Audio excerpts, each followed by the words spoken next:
Bom, gente, boa tarde ou boa noite, dependendo do local onde as pessoas se encontram, para todo mundo. Tenho aqui o prazer hoje de dar início a esse projeto de encontros que a gente chamou de SIGA Talks. Eu coordeno esse grupo de estudos, o grupo SIGA, sobre sociedade da informação e governo algorítmico, já há alguns anos, né? É algo que eu faço desde 2014, na época que eu ainda era pesquisador de pós-doutorado, e que a partir de 2017 eu continuei com esse nome, realizando esse trabalho na Faculdade de Direito aqui da UFMG, onde eu entrei nesse ano como professor. A ideia do projeto SIGA Talks de alguma maneira, partiu de uma percepção que eu tinha de que no Brasil a gente lê muito pouco uns aos outros. Não existe uma comunidade de discussão a partir de textos que são publicados pelos nossos colegas. Às vezes até há encontros, palestras, algum tipo de contato, mas acho que há um esforço pequeno, talvez, mas de ler e comentar e dialogar a partir dos textos que são produzidos pelos pesquisadores que tem aqui no Brasil. Enfim, então, e eu mesmo, digamos, digo isso porque eu reconheci em mim mesmo esse déficit de pessoas que eu conhecia pessoalmente. O Jonas, por exemplo, eu conheci ele há alguns anos atrás aqui.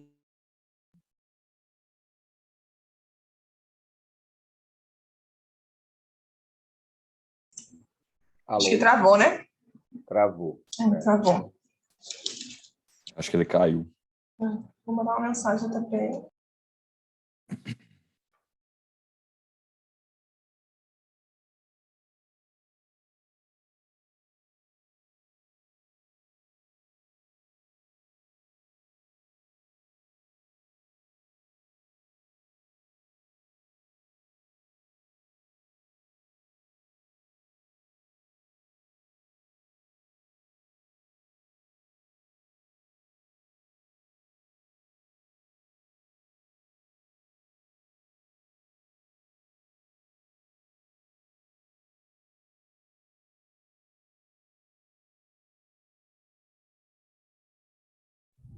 Oi, voltou? Voltou. Sim. Bom, gente. Não sei, do nada caiu a conexão aqui, eu roteei do meu celular. Vamos ver se a qualidade vai ser boa com a conexão do celular. Espero que isso seja suficiente. Bom, estava dizendo então que... Onde que eu estava? Porque eu não sei exatamente a hora que eu caí, mas, enfim, eu estava dizendo que a ideia é discutir a partir dos trabalhos dos colegas brasileiros. Eu mesmo percebi em mim esse déficit. E o Jonas foi o nosso primeiro convidado. Como eu disse, eu cheguei a ter um contato com ele rapidamente, alguns anos atrás, em um evento aqui em Belo Horizonte. Depois disso, eu vi que ele publicou, aliás, que ele defendeu a tese dele de doutorado na UNB sobre um tema que me interessa muito, que é a questão dos monopólios das plataformas digitais. E eu não tinha ainda parado para ler esse texto do Jonas, que chegou a ser publicado já.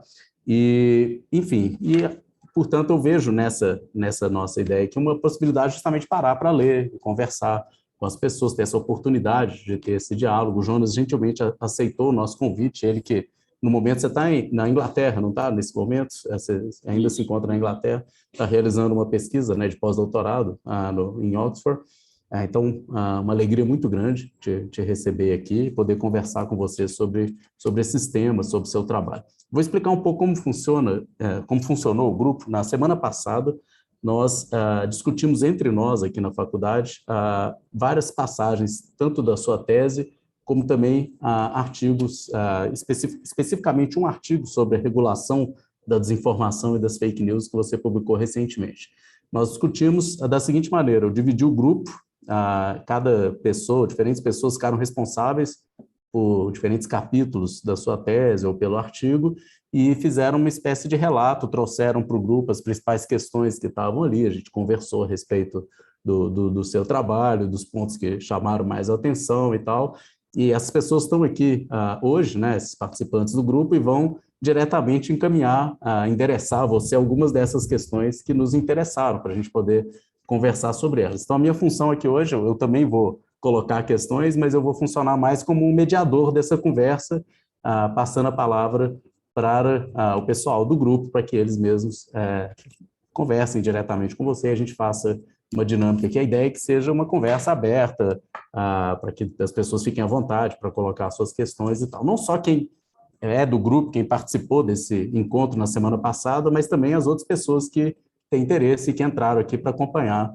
essa nossa conversa. Eu também vou abrir a palavra para essas pessoas, enfim. Então, eu estou aqui um pouco como um debatedor, mediador, digamos assim, né? Eu vou começar da tese, né, especificamente os primeiros capítulos dessa tese, né, a gente percebe que a primeira coisa, assim, uma observação geral que eu faço, está de parabéns, é um trabalho impressionante, tanto pela extensão, assim, a quantidade de temas que você abordou nessa tese. É uma série de passos, né? Você parte de uma discussão extremamente ampla sobre a teoria crítica da tecnologia, você discute com filósofos da tecnologia, etc. Você, a partir dali, defende um tipo de abordagem que você chama de regulação tecnológica. O texto inteiro da tese, do seu livro, é muito meticuloso, assim, você é muito cuidadoso com definir cada termo que você introduz, o que você está chamando de regulação, como que se dá essa regulação, as várias formas, as direções diferentes em que se dão essa regulação. Depois, o que você chama de plataforma, o que a gente pode entender por plataforma, e você primeiro faz uma revisão de literatura, né? Fulano diz isso, ciclano, não sei o quê, e logo, mas você não fica só nessa coisa do apanhado, você tem uma postura sempre muito propositiva, muito autoral, vamos dizer assim, de virar e falar assim, mas aqui nesse trabalho eu vou mais ou menos pegar um pouco disso, daquilo outro e definir dessa maneira plataformas digitais e por aí vai. Então, você parte, como eu disse, dessas questões de filosofia da tecnologia, passa por essa abordagem, defende uma abordagem própria da regulação tecnológica, daí você entra na discussão das tecnologias da informação e da comunicação, para aí sim chegar nas plataformas digitais propriamente ditas, como, enfim, tudo isso do mais geral, chegando no mais específico, mais concreto, para aí analisar, no final da sua tese, as duas, né, principais aí, plataformas, que é a Google e o Facebook, né? Você termina o trabalho fazendo uma análise específica dessas duas plataformas. Eu vou primeiro perguntar se a Isabela, por um acaso, está aqui na sala. Isabela está aí?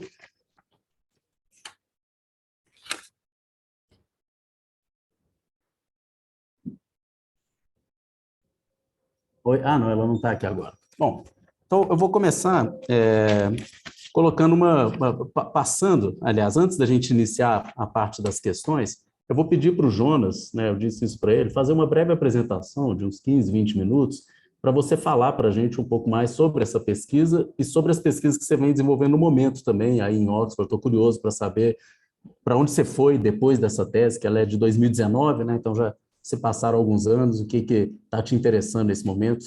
Queria começar te escutando, então, com a palavra, obrigado mais uma vez. Marco, eu que agradeço demais, é uma honra, e eu acho que, assim, queria te parabenizar, porque eu acho que a gente, no Brasil, a gente comete dois erros.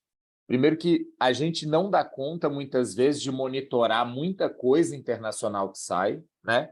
E, em geral, a gente fica muito ligado no norte global, e esse é um defeito que eu tenho, né? Eu fico aqui apanhando para achar pesquisadores africanos, pesquisadores do Sudeste Asiático, e a gente acaba muito ficando sempre nas citações do norte global. E, por outro lado, a gente muitas vezes não olha para o próprio Brasil, né?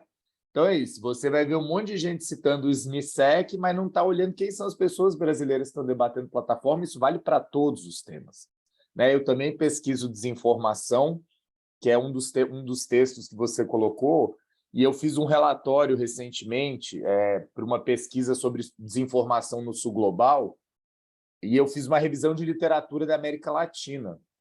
E dá para ver claramente como a ideia, né, da Claire Wardle, que é de desordem informacional, ela parece super importada. Então, assim, a gente às vezes não olha para o mundo na sua diversidade, também não olha para o Brasil. Então, assim, só de você estar fazendo esse diálogo com autores brasileiros, eu acho super, super, super necessário. E é uma honra para mim ter uma turma qualificada para escrutinar, né, e fazer o bom trabalho da crítica, da reflexão, da provocação. Então, eu estou muito ansioso para ouvir os comentários. Eu não vou reproduzir aqui a tese, porque vocês leram, então eu vou tentar trabalhar assim, por que me preocuparam algumas questões e como é que eu cheguei nessas questões. Primeiro, assim, muito rapidamente, eu sou um jornalista, né? Me formei em comunicação e eu fui do movimento estudantil na universidade, desde o início eu sempre tive uma preocupação com as questões de como é que os sistemas de mídia se configuravam. E com um referencial crítico que eu tenho, acabei andando para o lado da economia política da comunicação. E também, como ativista, desde muito novo, acabei enveredando pelas pesquisas de políticas de comunicação. Então, esses são meus grandes referenciais, né? Meu mestrado acabou sendo sobre comunicação pública, que é um tema que eu tenho no coração, e sou jornalista licenciado do EBC. Até pouco tempo atrás estava vivendo aquele inferno lá, que a EBC sobre o governo Bolsonaro inferno é uma palavra leve para descrever, assim, mas é um tema que eu ainda olho e milito muito tempo, mas fiz o caminho que muitos pesquisadores da área de comunicação fizeram, né? Então, você vai analisar a televisão, você vai analisar a mídia brasileira, a mídia mundial e, obviamente, a chegada da internet traz uma série de aspectos. E aí eu passei a me dedicar a pesquisar a internet sob diversas perspectivas, né? Da regulação, a questão dos mercados. E quando eu fui fazer o meu doutorado, inicialmente meu doutorado era sobre redes sociais. Eu ia comparar o Facebook e o Twitter. E aí, quando eu comecei a pesquisar, eu olhei, e aí a minha pegada de economia política, né? Duas questões centrais são a questão do trabalho e a questão da concorrência. E quando eu fui olhar para a concorrência no Facebook, eu vi que o Facebook não estava preocupado com tudo. Ele está preocupado com o Google, né? Então, assim, eu até falo que em 2015 o próprio nome plataforma digital não era uma coisa forte, né? Pelo menos na minha área, que eram os debates de regulação, utilizava-se muito os intermediários de internet, porque é uma nomenclatura que vem lá de trás, que vem do debate dos servidores e tal. Você tinha o nome que cada rede social tinha. Então, que cada plataforma tinha, é uma rede social, é um comércio eletrônico, é um mecanismo de busca e assim por diante. Então, eu comecei a olhar que, de fato, tinha que abrir um pouco mais a lente para as plataformas digitais. E eu nem estava visualizando naquele momento que as plataformas estavam se espraiando para tantos campos, né? E hoje eu falo que eu acabei dando uma sorte enorme de pegar um objeto que, de fato, é um objeto que está ganhando uma importância muito grande. Então, a gente tem plataforma para tudo. A gente tem plataforma para fazer consulta, a gente tem plataforma para fazer essa aula, tem plataforma para educação, tem plataforma para contratar todos os serviços que vocês imaginarem, de lavador de carro, trabalho doméstico, etc. E tal. Então, existe um processo crescente de plataformização, que é para além da plataforma em si, né? E eu vou chegar nisso lá na frente quando for falar de trabalho.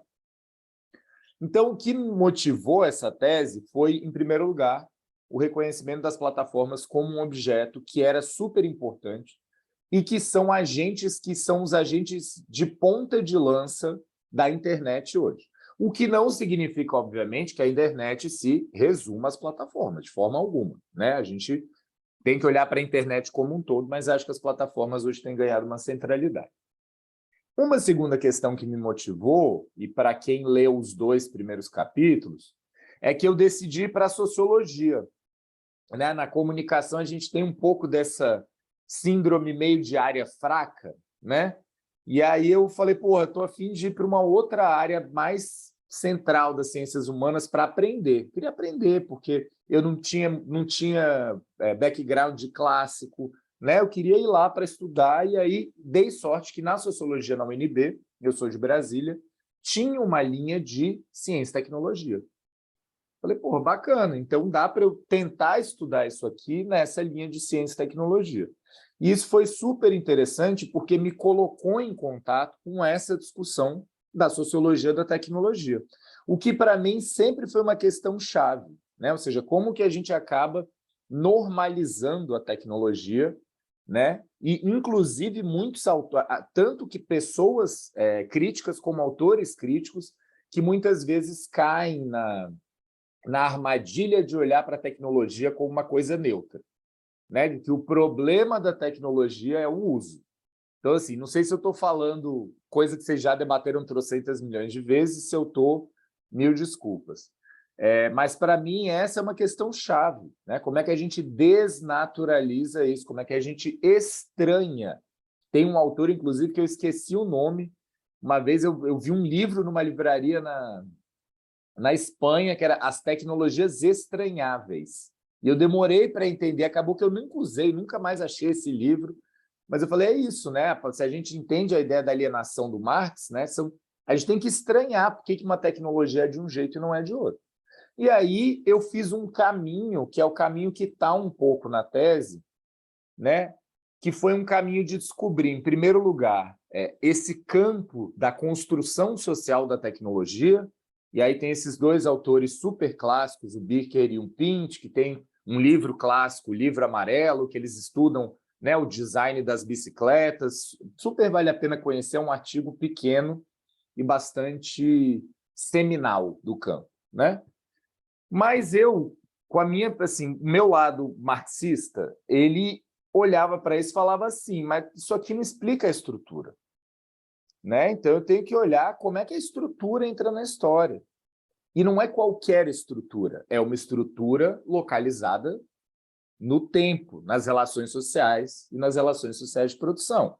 E aí voltei para autores que eu já tinha lido antes, com o caso do Marcuse, né?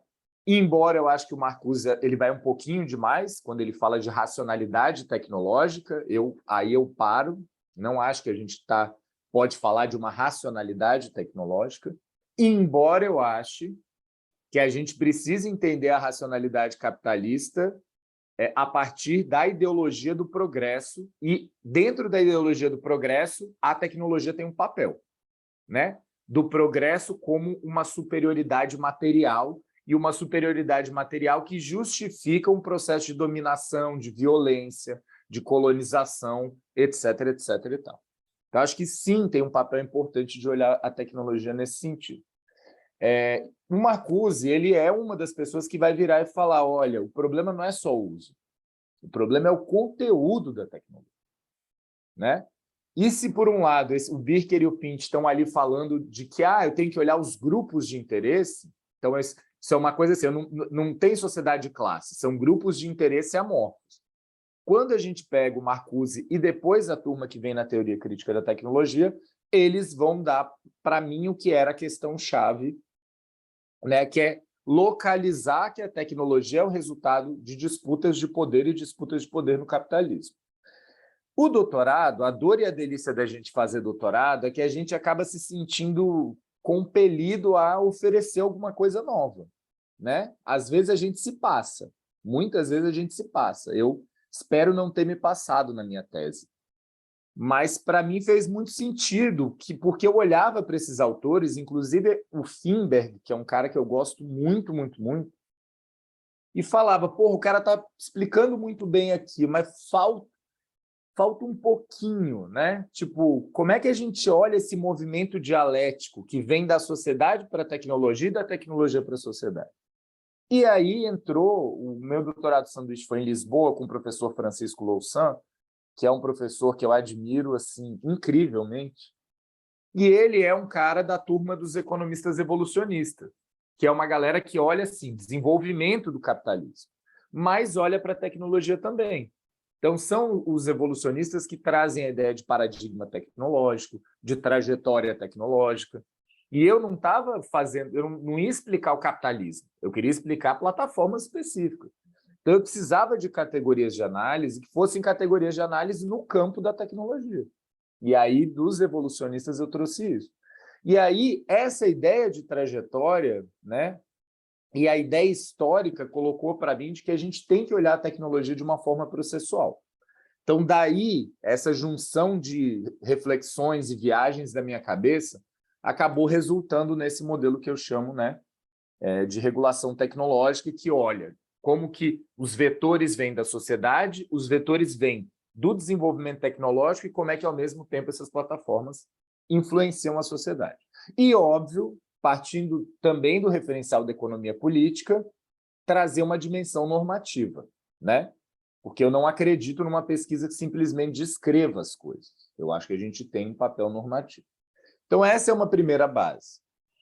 Então, a partir desse modelo, eu desenho a tese para tentar responder a ele. Então, eu primeiro preciso falar do contexto, então eu vou falar do contexto de desenvolvimento das tecnologias digitais, né? Acho que não precisa... Se alguém quiser aprofundar esse debate, a gente volta, mas eu trabalho com vários autores, a questão do crescimento dos serviços, o debate da automação, né? É mais um apanhadão geral assim, de discussões que estão acontecendo ali, mais de uma questão que é chave, né? Porque o que me parece é que, inclusive, entre quem estuda esses temas, né, a questão da tecnologia acaba não sendo articulada com tudo isso, a não ser autores como é o caso do Freeman, do Noble e tantos outros. Quando eu chego no debate das plataformas, como você disse, né, Marco? Eu tentei fazer ali uma revisão de literatura e eu acabo oferecendo uma definição que é um pouco grande, assim, né, meio monstrenga, mas é porque, de fato, todos aqueles elementos parecem importantes para mim, né? E aí a gente tem que olhar essas plataformas pelo ativo central delas, que é a mediação dos vários lados, mas também como agentes no capitalismo, né? Porque é isso, assim, o Facebook, o Google mudam as suas coisas para ganhar dinheiro. Não é porque os criadores, o Mark Zuckerberg acorda um dia e fala eu quero fazer isso. Não, eles querem ganhar dinheiro e eles são pressionados pelos investidores. Se dá um problema, cai o valor da ação. Então, assim, não dá para não olhar empresas como empresas. Por mais que muitas, na academia, o que mais tem é a gente analisar empresas sem analisarmos elas como empresas. Então, essa é a minha definição. Olha para essas plataformas como empresas. E o que eu acabei percebendo, não tem nada demais, porque no capitalismo isso já existe, né? Você tem no capitalismo conglomerados, tem uma literatura vasta, né, da fase aí do pós-guerra, que chama o capitalismo de capitalismo monopolista. Alguns autores, inclusive, extrapolam chamando de capitalismo monopolista de Estado, né, pelo papel que o Estado desempenha. Então, que o capitalismo tem tendência à concentração e à centralização, Marx já falava lá atrás, né? A questão não é a tendência à concentração, é como que isso se reflete nas plataformas. Porque, diferentemente de um conglomerado em que eu só tenho dinheiro, então, por exemplo, eu sou um grupo aqui, eu sou um grupo de construção e eu resolvo investir em concessionária, e no agronegócio e tal, beleza, conglomerados fazem isso desde sempre no capitalismo.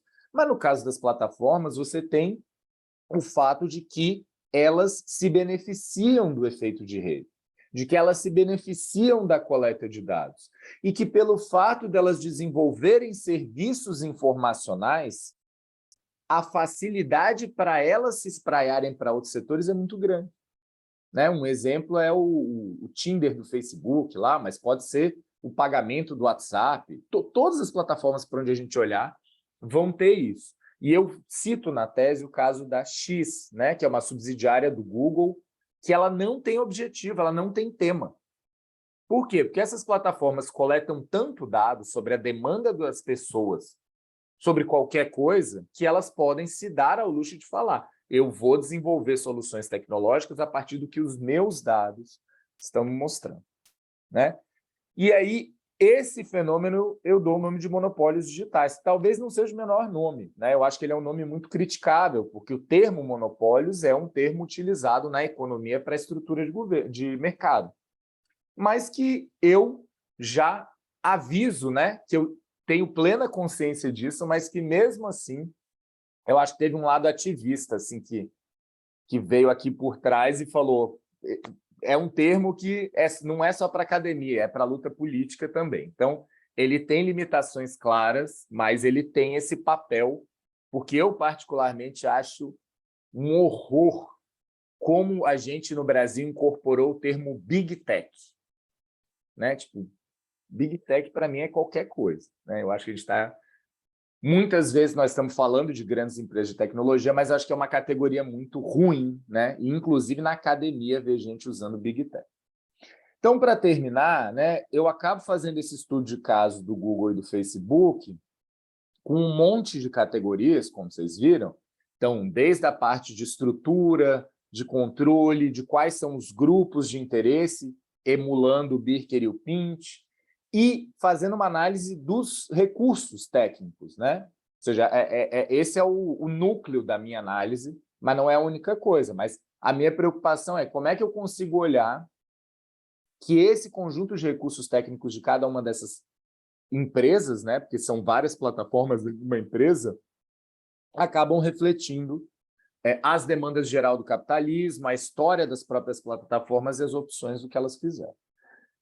E, por fim, obviamente, o impacto que elas geram, né? E aí tem impacto na desinformação, tem impacto no debate público, tem impacto, inclusive, na questão cerebral, né? Não sei se alguém chegou no fim, viu que eu trouxe algumas literaturas ali de como o Google está afetando a nossa capacidade de memória, né? Porque a gente recorre ao Google o tempo inteiro.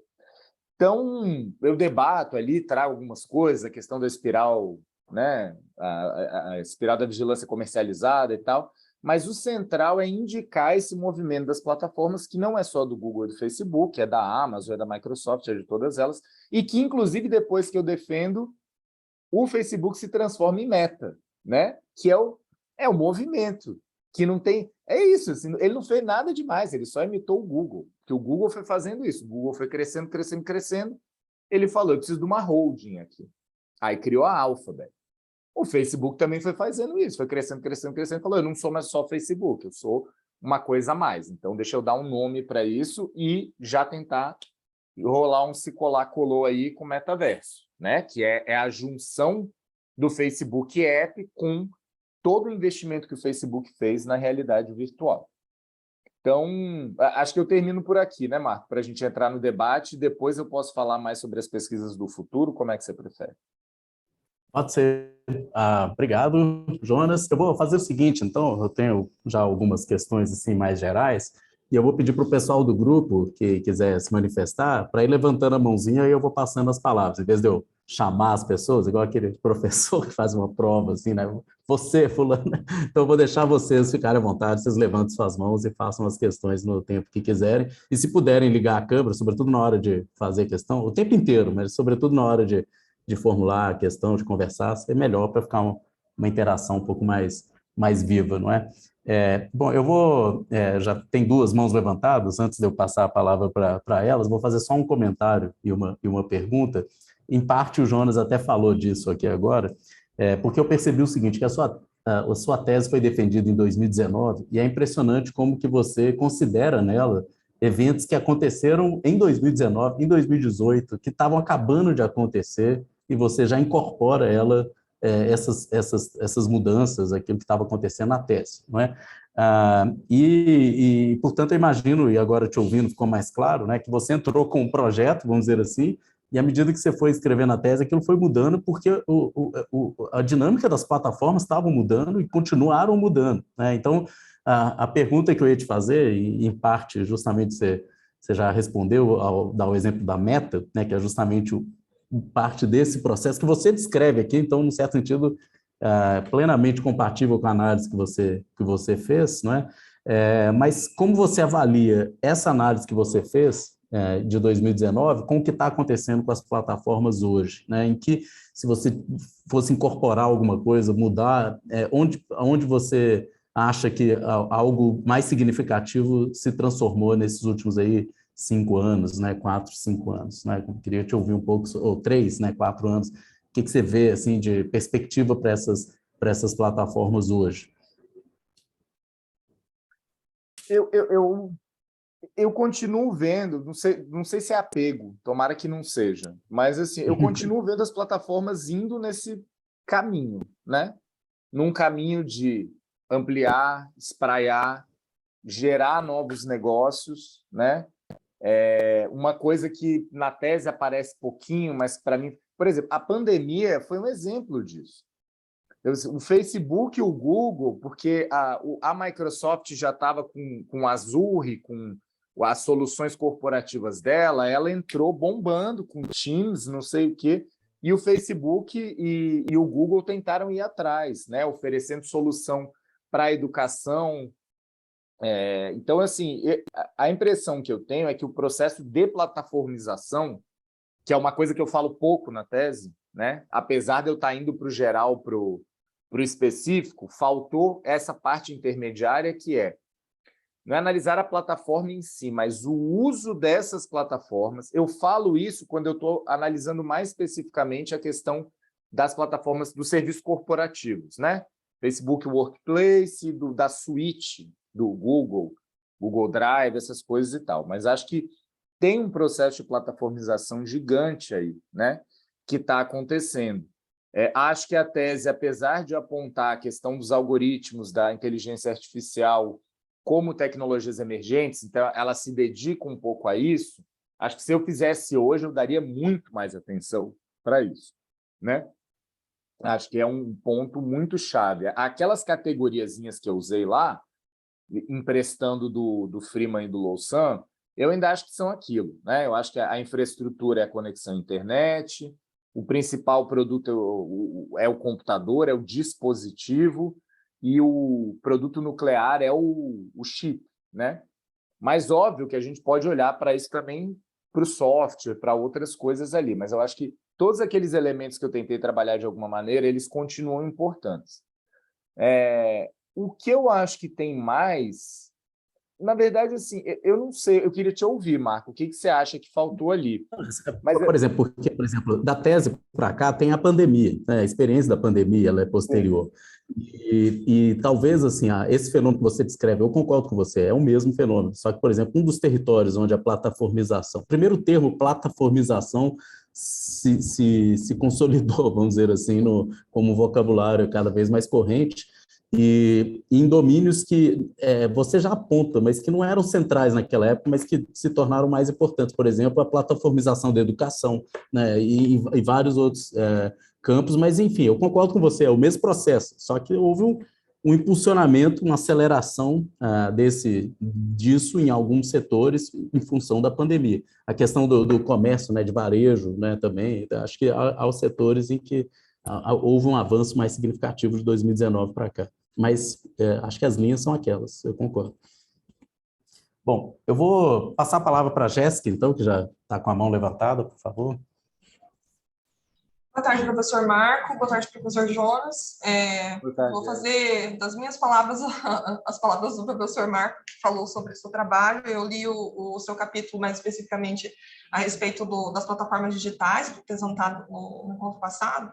E a gente até comentou no encontro o quanto que você teve cuidado de estabelecer, assim, delimitar, né, os pressupostos conceituais ali, para fazer com que todo mundo que estivesse lendo o seu trabalho estivesse partindo do mesmo lugar, né? Então, é um lugar comum ali que você consegue estabelecer tudo isso muito bem. E, inclusive, a gente falou, o professor Marco falou isso, de que, para quem está estudando plataforma digital, é essencial pegar a sua tese para conseguir ter uma compreensão muito mais profunda sobre a parte conceitual, né, para conseguir partir de algum lugar. Na verdade, assim, a minha pergunta ela vai de encontro com talvez seria até uma espécie assim, de atualização em relação ao que o Facebook, agora, né, Meta tem, em relação à moderação de conteúdo. A gente até conversou sobre isso no próprio grupo de estudos. Eu escrevi um artigo há pouco tempo a respeito da atuação do Comitê de Supervisão. E eu queria saber exatamente a sua opinião sobre isso, porque você menciona ali na parte final, nas suas considerações finais, que medidas atropeladas, né, como a atribuição de mais poder, então, para essas plataformas, para derrubar os conteúdos, pode gerar mais violação de direitos. E daí, assim, obviamente tem a questão da própria atuação do Estado, teve inclusive uma MP, né, no ano passado, a respeito de moderação de conteúdo, que foi muito sugestivo no período que surgiu, inclusive, né, para mim muito intencional, e muito bem que caiu, né, nem foi realmente aplicada no caso concreto. Mas, assim, duas perguntas decorrentes de tudo isso, né? Pensando nas situações aí que podem acontecer de limitação de liberdade de expressão, então, as questões que envolvem discurso de ódio, enfim. Primeiro, você identifica, assim, eu li também seu artigo, né, sobre fake news, e tentei identificar também ali algumas respostas para isso, mas qual que é o melhor conteúdo, a melhor forma que você vê para moderação de conteúdo, assim, uma regulação que seria da parte estatal, uma corregulação, uma autorregulação, enfim. E daí uma segunda pergunta que é, qual que é a tua opinião a respeito da atuação do Comitê de Supervisão em relação à tomada de decisão, né? A revogação, muitas vezes, até, de decisões que foram tomadas pelo Facebook, pela Meta, né? na moderação de conteúdo, tanto do Instagram quanto do Facebook. Jéssica, brigadão. Acho que assim, essa pergunta a gente está se fazendo no Brasil. Eu sou pesquisador do Laboratório de Políticas de Comunicação da UNB e eu integro a Coalizão Direitos na Rede. Se vocês não conhecem, eu super sugiro, direitosnarede.org.br. E a gente vem atuando muito, né? Na verdade, a gente atua desde o Marco Civil da Internet e nos últimos 2 anos, com o PL 2630 e com essa MP que você citou, né, a discussão sobre qual é a solução que a gente pode ter para o Brasil pipocou. Não só no Brasil, né? Aqui na Europa acabou de finalmente, né, ser aprovado o DSA. E o que eu acho que a minha tese, ela entra no campo de vários autores que se preocupam com o que eles chamam de poder de plataforma. Né? Eu acabo falando em poder tecnológico, mas é poder de plataforma. É isso, assim. É a capacidade que essas plataformas têm de incidir e determinar ou condicionar, restringir determinadas atividades sociais. E como elas têm uma capacidade de ampliar o arco de atuação delas, cada vez mais elas ganham mais poder. Por isso que, para mim, sempre foi problemática essa solução, que é uma solução do DSA, no que eles chamam de dever de cuidado, né? Duty of care, que é um reflexo da lei alemã, da NetzDG. Então, o que a NetzDG fez foi o seguinte, aqui está a lista de conteúdos ilegais, plataformas, vocês fiscalizem isso aí, vocês que se virem, e eu quero a prestação de contas do que vocês estão fazendo. Se vocês não estiverem bem fazendo as coisas direito, aí eu vou fiscalizar, aplicar multa, etc, etc e tal. O problema disso é o que você já adiantou, né, Jéssica? Você está dando mais poder para as plataformas dominarem o discurso público.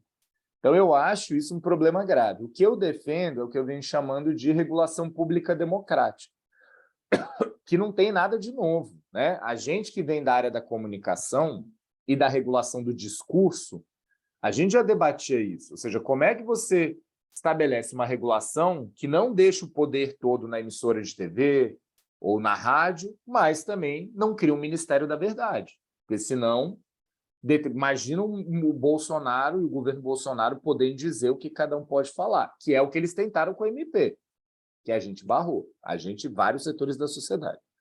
Então, eu imagino uma regulação em camadas. Então, você tem regras claras na lei, a lei não vai dar conta de tudo, então você precisa de instrumentos mais flexíveis, como podem ser normas, um órgão regulador, né, com um conselho multissetorial.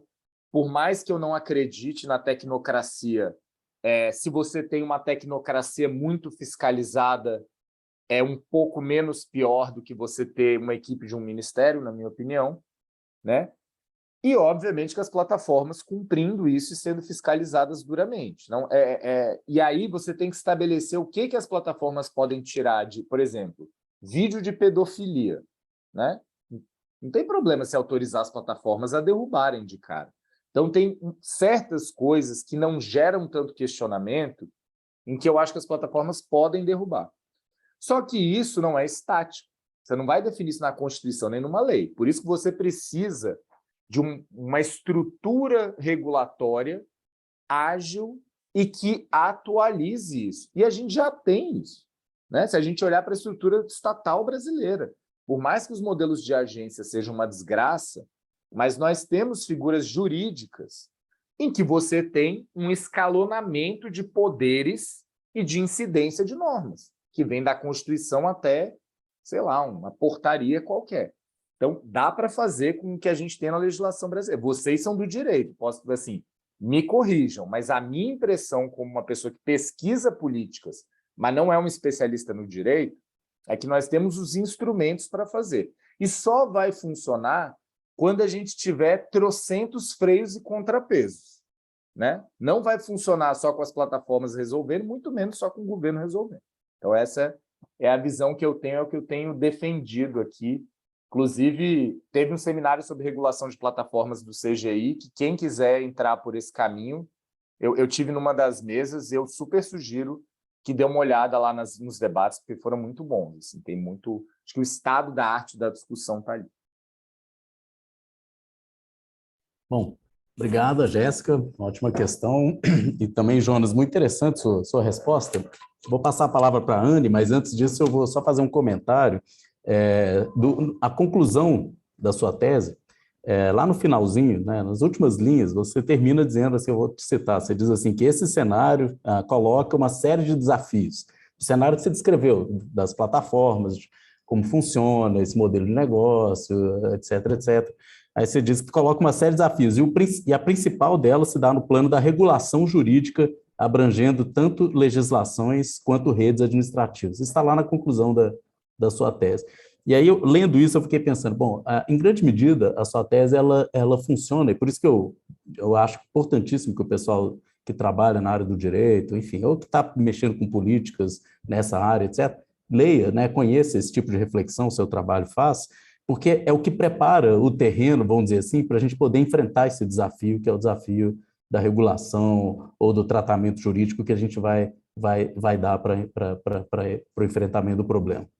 Porque, e eu concordo plenamente com o seu diagnóstico, grande parte das legislações que estão sendo feitas, por exemplo, para enfrentar a desinformação, e você diz isso no artigo sobre isso, são mal desenhadas, são apressadas, às vezes de má fé, às vezes nem é má fé, é ignorância mesmo, é achar que por uma determinada via você vai dar conta de um problema que é muito maior, e aí a sensação que eu tenho é aquela coisa do remédio mal aplicado, que é pior do que remédio nenhum, às vezes, não é? Ou seja, que você acaba matando o seu paciente ao ministrar um remédio equivocado, né? E acho que o tipo de legislação que está sendo criada em vários aspectos, ou dá muito poder às plataformas, não é? Ou dá poder demais a uma espécie de Ministério da Verdade, e aí você piora práticas persecutórias, violação da liberdade de expressão, etc., ou o contrário, né? Você piora ainda mais esse cenário de domínio, de controle por parte de grandes corporações privadas, né? Então, eu vejo legislações desenhadas provocando esses dois tipos de erro. E a conclusão da sua tese é muito interessante por isso. Você coloca, olha, o desafio agora, talvez o maior deles é esse, né? Não é o único, mas talvez, se não o maior, pelo menos um dos grandes desafios que nós temos, e você termina dizendo que, olha, as legislações que já existem, né, a LGPD no Brasil, a RGDP na Europa, etc., elas não são ainda uma resposta suficiente, pelo menos para o tamanho do problema que a gente vai ter que enfrentar. E aí uma questão que ficou é se dá para a gente pensar no enfrentamento desse problema sem entrar no mérito da própria dinâmica do capitalismo ou daquilo que a Zuboff chamou de capitalismo de vigilância, etc. Em outras palavras, dá para a gente dar uma solução meio reformista, vamos dizer assim, por meio de legislações, a gente regular, evitar certos abusos, certos excessos, isso seria suficiente, digamos assim, para manter a democracia mais ou menos funcionando, manter a liberdade de expressão mais ou menos sob controle, e por aí vai, manter o ecossistema informacional mais ou menos saudável, mas sabendo que enquanto a gente tiver grandes plataformas movidas por esses interesses, uma lógica do capital, que a gente, enfim, tem coisas que são estruturais e que não vai ser o direito que vai dar conta de frear isso ou de limitar tudo isso, né? Eu queria te ouvir até que ponto você acha que o direito é o remédio forte o suficiente, vamos dizer assim, para dar conta dessa doença aí tão pesada, né? Primeiro, Jéssica, mil desculpas, eu não respondi sua pergunta principal. Eu acho que o Conselho de Supervisão do Facebook é, tipo, detalhe. Detalhe porque, na prática, isso é uma coisa que a gente conhece no Brasil. Assim. Quem acompanhou o debate de regulação das comunicações do Brasil, exemplo no Brasil é o CONAR. Então, a indústria de comunicação criou o CONAR. Toda hora que alguém fala em regular a mídia, eles falam, não, mas hoje a gente tem o CONAR, funciona bem, já estamos sendo regulados. Então, é muito mais o que eles chamam aqui de fair washing, né? Ou seja, uma forma de você lavar a sua imagem para parecer que você está preocupado, que a vida real do Facebook é que os executivos do Facebook correram em todos os gabinetes quando a gente estava tentando aprovar o PL 2630, apesar dele ter problemas. Se alguém quiser entrar nisso no detalhe, a gente pode conversar. Mas, no geral, ele tinha pontos positivos.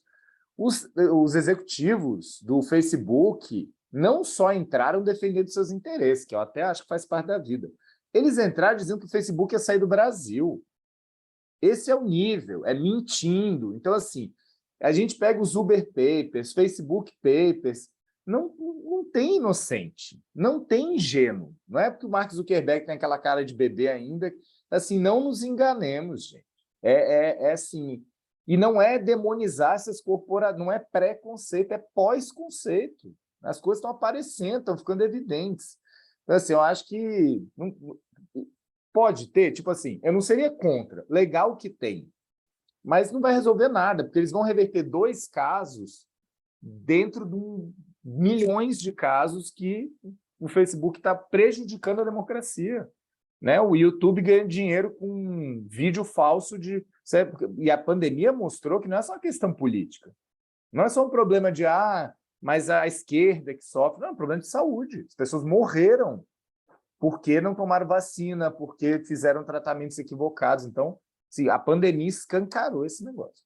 Sobre os limites da regulação, Marco, concordo com você. Né? A gente está numa sociedade capitalista em que, como o Marx já falava, uma longa tradição, inclusive dos teóricos críticos da tecnologia, né? O próprio Marcuse, o Finberg, todo mundo fala, você só vai conseguir mudar mesmo aquilo que o Finberg chama de racionalização, acho que agora até confundi se é o Finberg ou o Marcuse, de racionalização subversiva, se você tiver uma outra sociedade. Só que até você ter uma outra sociedade, você tem que ir limitando os poderes e construindo outras formas, né? Então, todo o debate que surge das cooperativas, do comum, né? A ideia do comum, de discutir os regimes de propriedade, mas também não pode ser o comum do vamos fazer um sítio aqui nos arredores da cidade, entendeu? Tem que ser uma coisa que disputa estrutura. Por isso que eu acho que a regulação é chave. Porque tem muitas visões que são assim, eu não vou me contaminar com isso. Então, eu não uso o WhatsApp, o Facebook e tal, vamos fazer nossas redes alternativas. Tem que fazer rede alternativa. Só que a rede alternativa nunca vai funcionar se você não tiver intercomunicação. É totalmente sem noção que a gente consiga ligar de um telefone, eu ligar de um telefone de uma operadora aqui da Inglaterra para você que está numa outra operadora no Brasil, mas eu não consigo falar do WhatsApp para um Telegram. E que a legislação europeia, um dos pontos positivos é que ela coloca essa obrigação. Então, se a gente não... Aí é o que você traz, né, Marco? A minha intenção foi, vamos estudar o fenômeno para a gente chegar com as soluções. Então, se a gente está falando de você que pesquisa algoritmos há trocentos mil anos, se a gente está falando de uma opacidade, você tem que ter transparência. Agora, de fato, uma coisa... Eu tenho várias discordâncias com a Zuboff. Principalmente naquela ideia dela de divisão do conhecimento, não é mais divisão do trabalho, é divisão do conhecimento. Mas se tem uma coisa com a qual eu concordo inteiramente com ela, que é assim, se não for no coração, e o coração é a coleta de dados para criar perfis segmentados, a gente vai estar fazendo contenção de danos, né? Mas temos que fazer contenção de danos, porque é isso, assim, é um mundo de discurso e agora é de violência política, né? Então, é violência política nas redes, discurso de ódio, opressão de segmentos minorizados. Então, a gente faz uma luta com vários patamares da luta, né? Eu adoraria que o PL 2630 fosse muito melhor do que o que ele é. Mas, na situação em que a gente está, ele é um bom começo.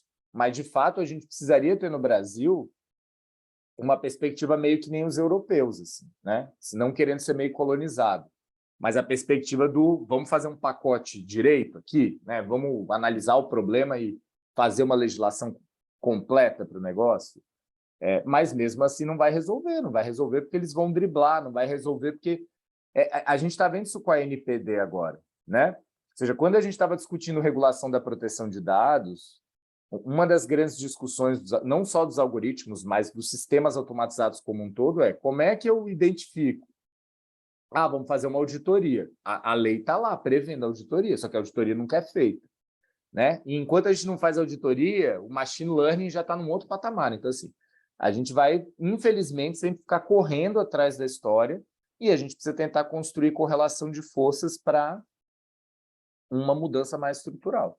E eu acho que essa mudança mais estrutural não virá gratuitamente numa sociedade radicalmente diferente, porque daí tem todo um debate da tecnologia nos tempos socialistas, que não é o nosso tema aqui hoje.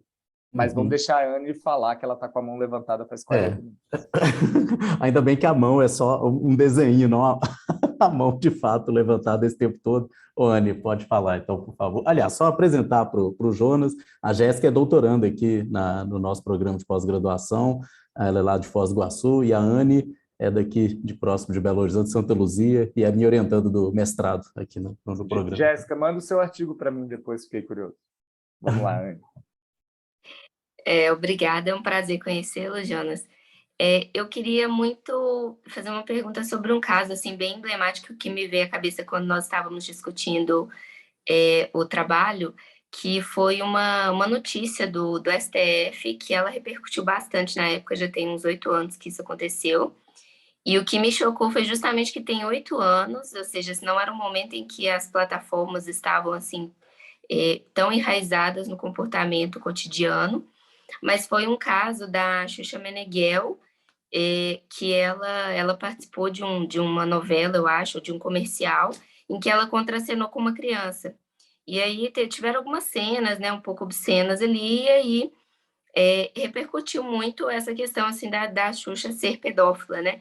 E aí eu queria muito ouvir assim, um pouquinho do que você acha, como que, assim, o que você acha sobre a decisão do STF que acabou por determinar que o Google não bloqueasse, né, que a pesquisa fosse feita quando se joga assim, Xuxa pedófila, você ainda consegue encontrar esse tipo de vídeo. E aí, na época, o STF justificou que era em virtude que os navegadores, né, o Google, os provedores de internet, eles não podem ser compelidos, né, a fazer esse bloqueio, até porque poderia até se tornar uma obrigação impossível. E aí fundamentou com alguns artigos do Código Civil, enfim.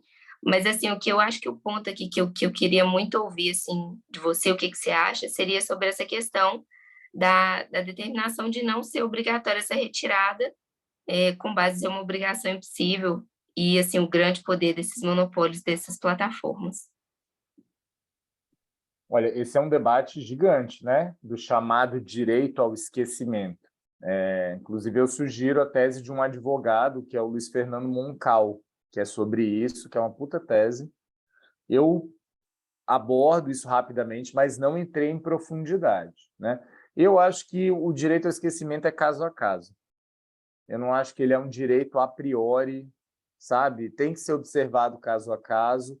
Não necessariamente é esquecimento, porque você tem que separar a discussão entre proibir, ou seja, retirar um conteúdo do site ou não listá-lo. Tem alguns autores que falam de direito à não listagem, né? Ou seja, tudo bem, aquela matéria está ali naquele site, mas aquela matéria não é associada a cada vez que uma pessoa vai procurar o seu nome, né?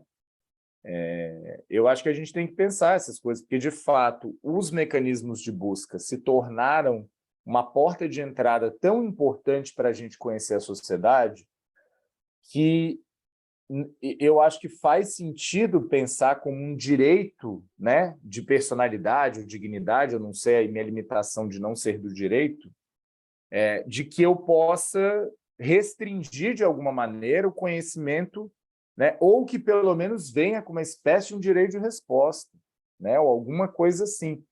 Porque senão, de fato, você está... Óbvio que a gente não pode controlar tudo que as pessoas sabem da gente, né? Isso é uma coisa eterna. Ah, conhece fulano? Fulano é aquele que fez não sei o que e tal.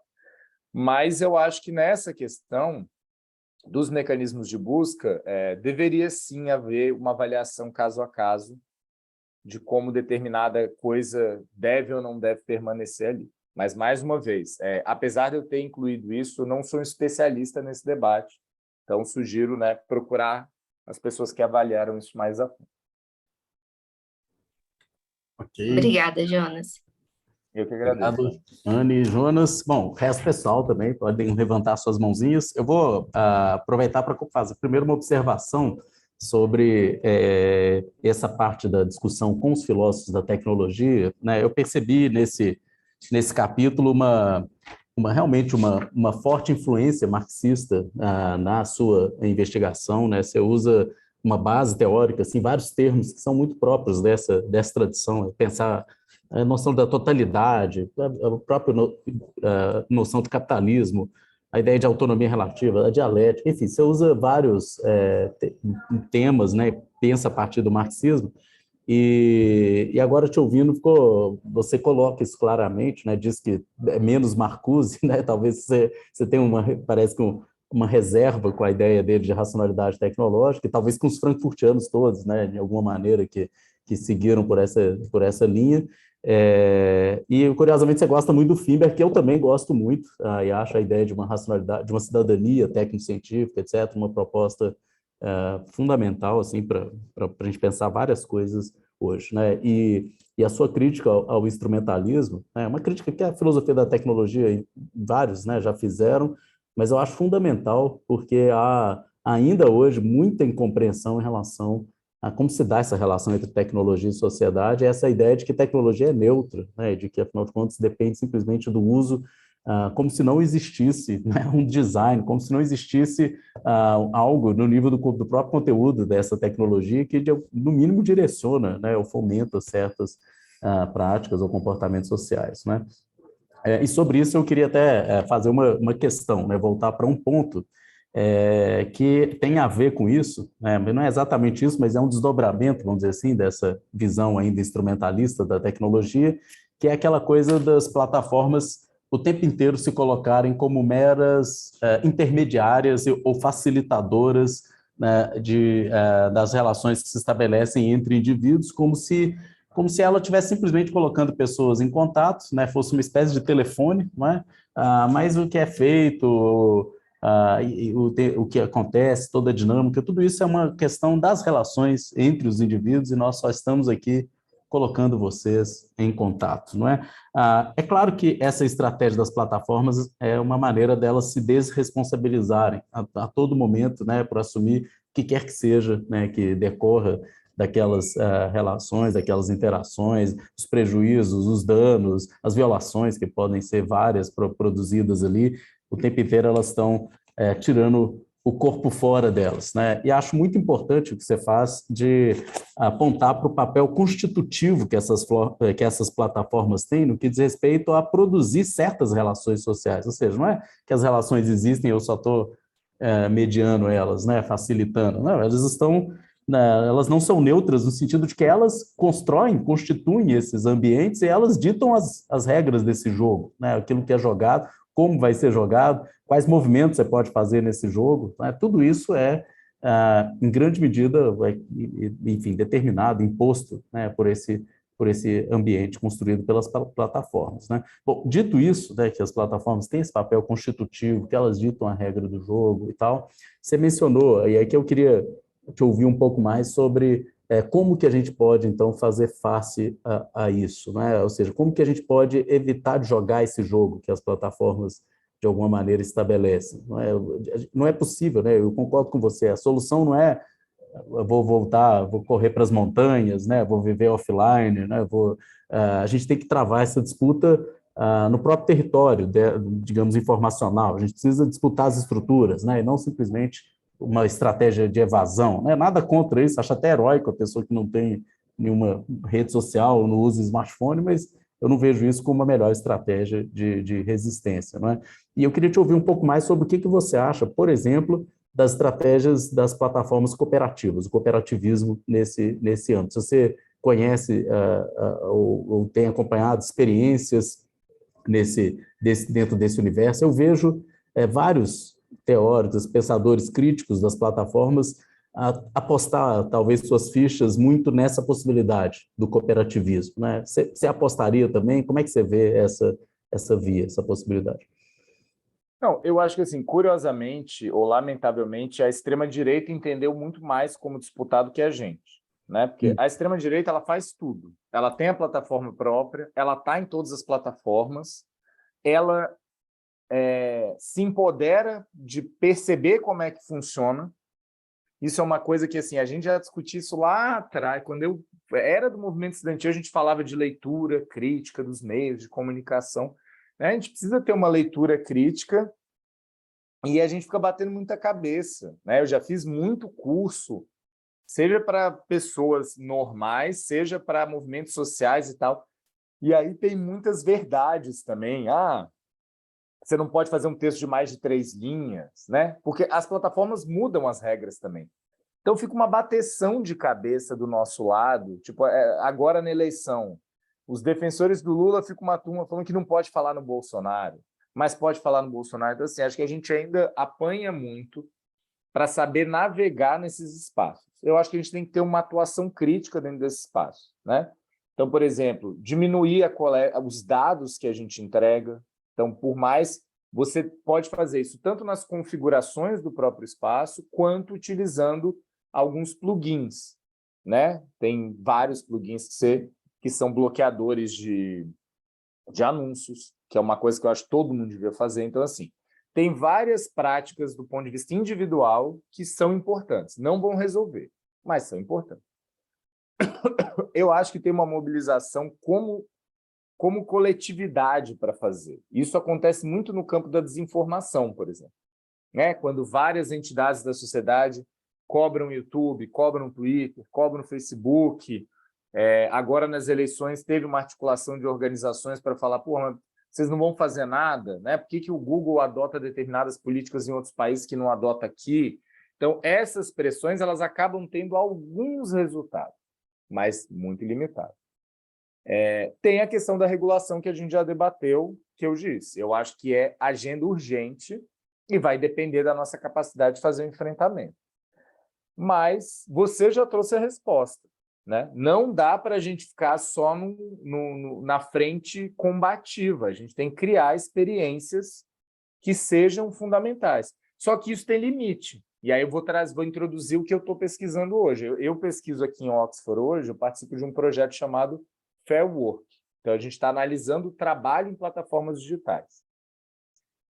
Uma coisa é falar, eu vou fazer uma cooperativa de motoristas em BH.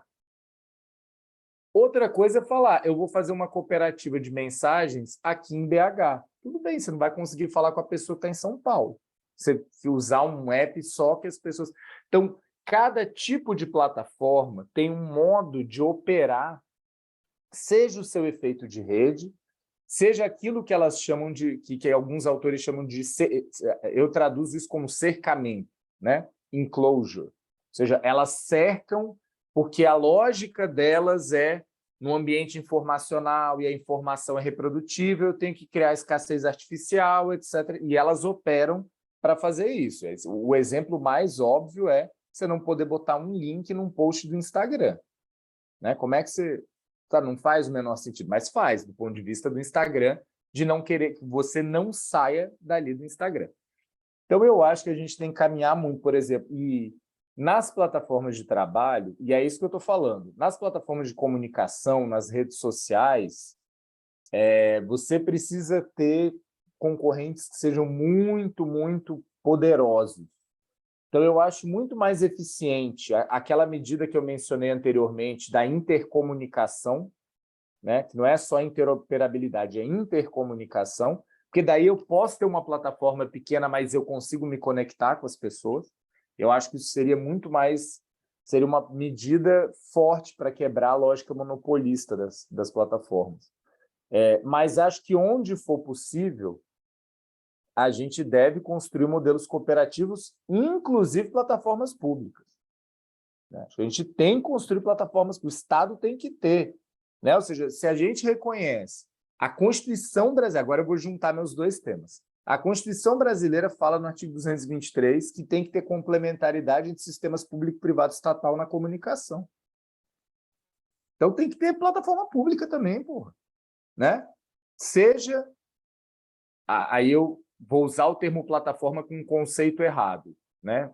Porque não é plataforma, mas seja um Brasilflix para concorrer com Netflix, né? Se você pegasse todo mundo que ganha financiamento público, são todos os filmes no Brasil, e falasse, ó, você tem 5 anos de janela, explora comercialmente, depois eu vou botar você aqui nessa plataforma.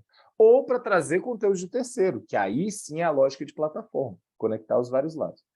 Então, assim, eu acho que é um pouco do que a gente já vê em outros segmentos. É uma combinação de limitar a concentração de propriedade, limitar o poder não só econômico como político, né? E construir alternativas, sejam elas no âmbito do Estado, sejam elas das próprias coletividades, da classe trabalhadora, dos movimentos sociais, segmentos sociais. Vou dar só um último exemplo de como é que as plataformas, como é que a gente tem que regular, inclusive, como as plataformas fazem lobby, né? O Glovo, que é uma plataforma de transporte, ela está com uma legislação, se não me engano, na Colômbia, em algum país da América Latina. E aí eles começaram a abrir os dados dos membros do governo que faziam viagem. Então falaram, o ministério aqui está querendo regular a gente, mas o ministério aqui fez 13 mil viagens no último ano. Então, assim, a gente precisa entender que cada elemento desse que gera poder para as plataformas é problemático. E aí nós vamos precisar, sim, limitar, inclusive, como elas usam os nossos dados para fazer lobby, porque é um problema grave. Valeu, Jonas. Estou vendo que a Petra está com a mão levantada. Pode falar agora, Petra? Posso sim, Prof. Vou pedir licença para ficar com a câmera desligada, porque estou no interior aqui e já até caí, não sei se repararam, eu caí umas 2 vezes. Enfim, boa tarde, pessoal, boa tarde, professor Jonas. Foi, nossa, uma experiência, assim, ler trechos, né, do seu trabalho, que eu ainda pretendo ler a íntegra depois. Eu fui bastante contemplada já pela fala do pessoal aqui, do professor. Eu queria fazer uma pergunta mais, talvez, na casa do detalhe mesmo, que me chamou atenção. Tinha me chamado a atenção no seu trabalho a ausência do termo Big Tech. E agora o senhor comentou que não é um termo que te apetece, né? Aí, assim, se o senhor pudesse desenvolver, porque eu achei isso muito interessante, uma das minhas maiores referências assim, para pensar o digital é o livro Big Techs, do Morozov, né? Então, isso me deixou curiosa. Eu acho que o Morozov é fenomenal. Então, assim, não é porque ele usa Big Tech que eu vou desconsiderar a relevância do Morozov. Eu acho que hoje ele é o principal pensador crítico, né? Ele é uma figura super de referência. O Nick Snisek, apesar de eu também ser contra o termo capitalismo de plataforma, todo o resto que ele escreve eu acho super, super pertinente. Eu me alinho muito, né, a essa análise histórica do poder das plataformas e tal. É porque eu acho que é o seguinte, é óbvio que você pode recortar, né? Metodologicamente não está errado. Você fala, ó, meu trabalho é analisar as empresas de tecnologia. Quais empresas de tecnologia? Porque tecnologia é um monte de coisa, né? Não é só o Google que é Big Tech. Empresa de automóvel é Big Tech também. São grandes. A Tesla é Big Tech. Empresa de tecnologia extrativista de petróleo, a Petrobras é Big Tech também, né? Porque é uma empresa super tecnológica gigante, inclusive maior, né? Uma coisa que eu coloco na tese é que a gente, em geral, usa a valoração de mercado para falar como essas... 10 anos atrás, as principais empresas eram varejo, carro, nananã. Agora, Facebook e tal. Mas se você vai olhar para outros rankings de valor de mercado, que consideram receita bruta, ativos e tal, aí a coisa fica... Porque os bancos são Big Tech. Não tem empresa que mais utiliza tecnologia do que banco, né? Então, assim, primeiro, tecnologia é uma coisa super ampla. Grandes empresas de tecnologia, você tem que explicar qual é a sua régua para falar que é grande. E a gente, no Brasil, fica falando um termo em inglês, gente, né? Eu até tenho uns termos que a gente sofre para traduzir. Accountability. Accountability, eu ainda quero achar um termo que preste. Enforcement, eu também apanho para traduzir enforcement. Mas Big Tech... Então, assim, se quiser falar grandes... Então, assim, não acho que está errado, né? Você pode falar lá no seu trabalho. Meu trabalho analisa grandes empresas de tecnologia do ramo D. Grandes são consideradas as empresas a partir dos seguintes critérios. Então, beleza, faça isso. Eu só acho que não ajuda. E plataforma não é igual a Big Tech, de fato, né? Ou seja, a Apple, quando ela produz equipamento, ela não está sendo plataforma. Ela é plataforma quando ela tem loja de aplicativo, quando ela tem agregador de notícia, uma série de coisas. Plataforma não é igual a empresa de tecnologia. Assim como eu falei, o Netflix não é uma plataforma. Porque o Netflix compra os direitos de exibição. E aí a gente tem vários termos plataforma, como vocês já viram na tese. Tem a galera da teoria da computação e ciência da computação que fala a plataforma como uma base em cima da qual eu construo softwares, etc. e tal, né? Então, mas longe de mim, tipo, eu nunca vou chegar num debate acadêmico, numa avaliação de artigo ou num encontro e vou falar esse artigo é ruim porque você está usando Big Tech. Eu, só particularmente, né, acho que não ajuda. Ah, mas eu não quero só falar de plataforma, eu quero falar de todas as empresas de tecnologia digital. Beleza, então fala, né? As principais empresas de tecnologia digital hoje. Acho que faz sentido para vários debates a gente olhar para o segmento de empresas de tecnologia digital como um todo. Então, eu não acho que tem uma questão super conceitual, né? Diferentemente da Zuboff, que eu acho que tem um problema conceitual, né? Eu não acho que o que difere o capitalismo hoje é ter vigilância. O capitalismo sempre teve vigilância, mas tem práticas específicas que a gente precisa olhar assim e tal. Eu acho que é menos uma... Porque a Zuboff, ela é incrível, né? Ou seja, ela faz aquele calhamaço de 700 páginas, você tem que respeitar, né? Ou seja, a pessoa faz uma análise crítica impressionante. Mas, infelizmente, do meu humildíssimo ponto de vista, o conceito em si ali, eu tenho minhas reservas. Bom, Professor, pode posso falar, só... Pedro. Diga. É bem rapidinho, né? Primeiro, obrigada, professor, pela resposta, né? Com relação ao Zuboff também, eu acho muito... uma coisa que eu não gosto dela também, e de outros autores que muitas vezes eu acho que utilizam como sinônimos, inclusive Big Tech e empresas do Vale do Silício. Eu acho que isso gera uma imprecisão mesmo, né? Mas, assim, o senhor até criticou o estrangeirismo, mas eu ia fazer uma outra pergunta, que é se o senhor acha que a gente pode... Não, o senhor está no céu, viu, gente? Não precisa usar esse tratamento. É que eu sou do interior, Para quem acredita, o senhor está no céu. Então tá. Mas eu ia perguntar justamente se o que a gente entende, assim, vamos dizer, num sentido mais restrito de Big Tech, se a gente pode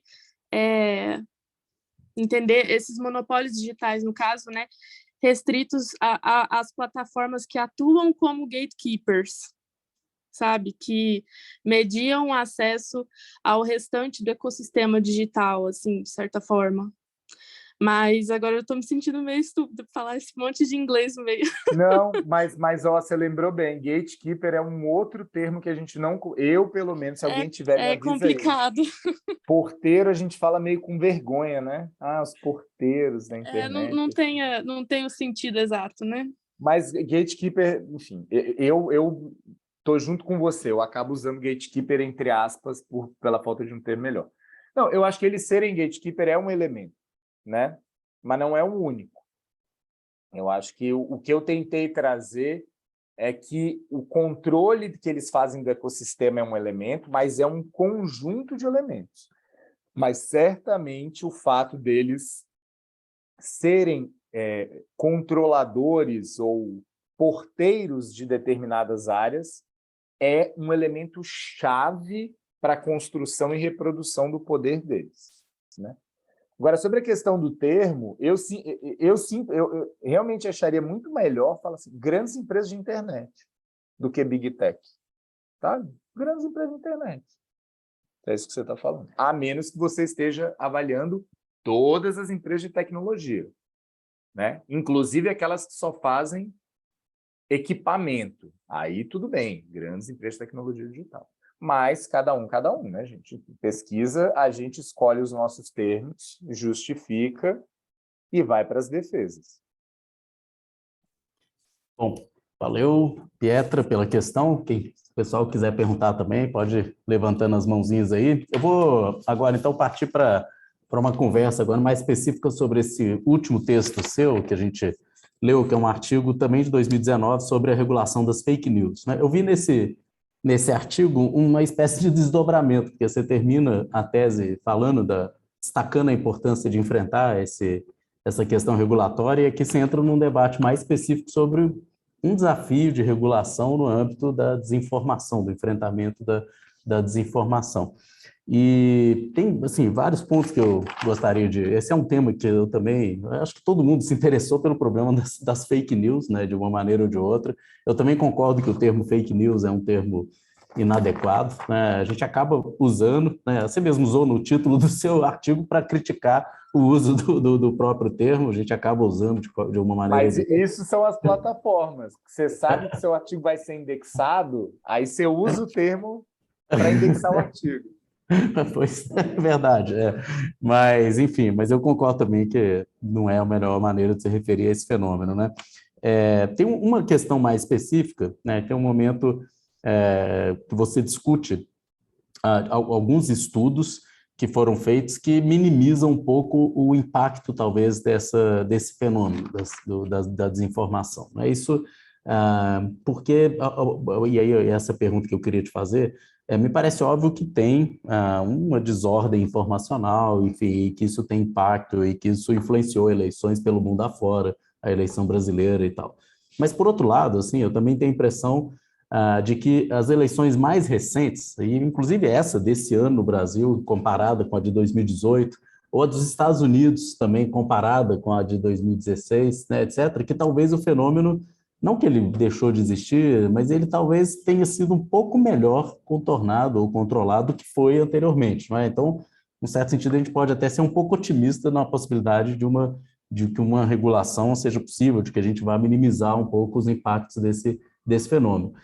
E que talvez, né, e como a coisa em 2016, sobretudo, quando Trump se elege nos Estados Unidos, o Brexit, né, acontece aí na Inglaterra, havia uma sensação de que agora, e o escândalo depois da Cambridge, né, Analytica, né, havia uma percepção, talvez, e é isso que eu queria te perguntar, se você acha isso exagerado, de que isso iria completamente direcionar e manipular os processos eleitorais mundo afora, e que agora a luta tinha que ser travada nessa lógica do micro-targeting, aí a campanha política ia se decidir na base do direcionamento de mensagens, de uma forma bem cirúrgica, em grande escala e tal, enfim, e que isso seria absolutamente decisivo em todos os processos eleitorais mundo afora, né?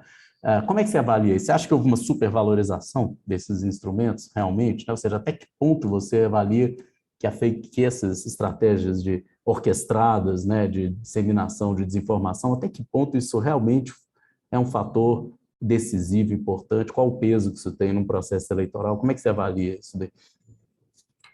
Acho que assim, primeira coisa, né? Eu sou daqueles que entendem que, mais uma vez, né, tem uma pegada do norte global de que é assim, eleição do Trump e o Brexit, né? Como se mentira nas eleições sempre foi utilizado nos Estados Unidos, sempre foi utilizado no mundo inteiro. Os Estados Unidos, gente, nós estamos sofrendo até hoje com macartismo que os Estados Unidos inventaram.